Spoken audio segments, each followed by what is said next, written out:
Assembly ఎన్నికల ముందు కవిత arrest కాలేదు, పార్లమెంటు ఎన్నికల ముందే అరెస్ట్ అయింది. అసలు దీని వెనుక కారణాలు ఏంటి? వాళ్ళకు అసెంబ్లీ ఎన్నికల్లో గెలవాలని లేదు భారతీయ జనతా పార్టీ. ఎవరో గెలవని మనం అంత ముఖ్యమైనది కాదు. పార్లమెంట్ ఎన్నికల్లో గెలవాలి. వాళ్ళకి పార్లమెంట్ ముఖ్యం. అందుకని పార్లమెంట్ ఎన్నికల ముందు ఆమెను అరెస్ట్ చేసినట్టు చూపించాలి. లేకపోతే ఏమంటారు, మీరు వాళ్ళు కలిసే ఉన్నారు, బీఆర్ఎస్ బీజేపీ కలిసే ఉన్నాయి, డ్రామా చేస్తున్నాయి అని మొదటి నుంచి అంటూనే ఉన్నారు.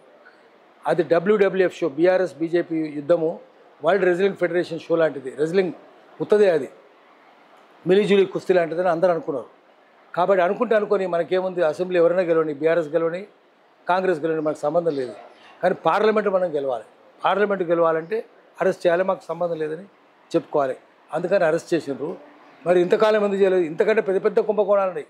కవిత చేసిన చాలా చిన్న కుంభకోణం, 100 కోట్ల కుంభకోణం అంటున్నారు. ఆ 100 కోట్లు అనేక మంది పంచుకొని ఉండొచ్చు. మరి లక్షల కోట్ల కుంభకోణం ఉన్న వాళ్ళని ఎందుకు అరెస్ట్ చేయలేదు? భారతీయ జనతా పార్టీ అరెస్ట్ చేయాలి కదా. వాళ్ళ మీద ఈడీని ఎందుకు పంపలేదు? వాళ్ళ మీద సిబిఐని ఎందుకు పంపలేదు?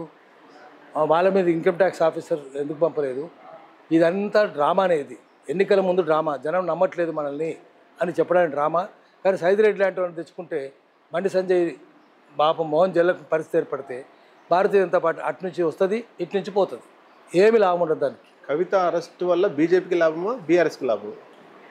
కొంత బీఆర్ఎస్కు సానుభూతి వచ్చే అవకాశం ఉంది. ఎందుకంటే బీఆర్ఎస్లో పనిచేసిన అమ్మాయి కేటీఆర్ ఏం పని చేయలేదు. అట్లా ఆ విధంగా తక్కిన వాళ్ళు కూడా ఏం పని చేయలేదు. కేసీఆర్ కూడా ఏం చేయలేదు. అమ్మాయి బతుకమ్మనో అదనో ఇదనో తిరిగింది. కొంత సానుభూతి, ఆడపిల్ల సానుభూతి కూడా రావచ్చు.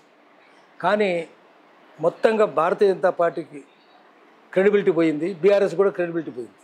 కాబట్టి అది ఎవరికి లాభం అనేది మనం ఇప్పుడే చెప్పలేము. బీఆర్ఎస్ క్రెడిబిలిటీ ఉంటే, దానికి విశ్వసనీయత ఉంటే దానికి లాభం ఉండేది. బీజేపీకి విశ్వసనీయత ఉంటే లాభం ఉండేది. అది కూడా పోగొట్టుకుంటుంది. ఆఖరి సుజనా చౌదరి లాంటి వాళ్ళు, సీఎం రమేష్ లాంటి భూ కబ్జాదారులు కూడా భారతీయ జనతా పార్టీ ఎంపీలు అయితే భారతీయ జనతా పార్టీ నమ్మేది ఎవరు? సైదిరెడ్డి లాంటి వాడు వస్తే నమ్మేది ఎవడు? అందుకని ఈ పార్టీలకు విశ్వసనీయత లేదు. విశ్వసనీయత ఏదైనా ఉంటే వాటికి లాభం లేదు. ఏ పార్టీకి విశ్వసనీయత లేదు. కాబట్టి ఈ మామూలు అనేక ఉదంతాలకు జరిగిపోతూనే ఉంటాయి. ఎవరికి లాభం ఉండదు. మొత్తం మీద మనకు అనేక అంశాల మీద చర్చించినటువంటి పాషం యాదగిరి సార్కి సార్ నమస్తే అండి. నమస్తే.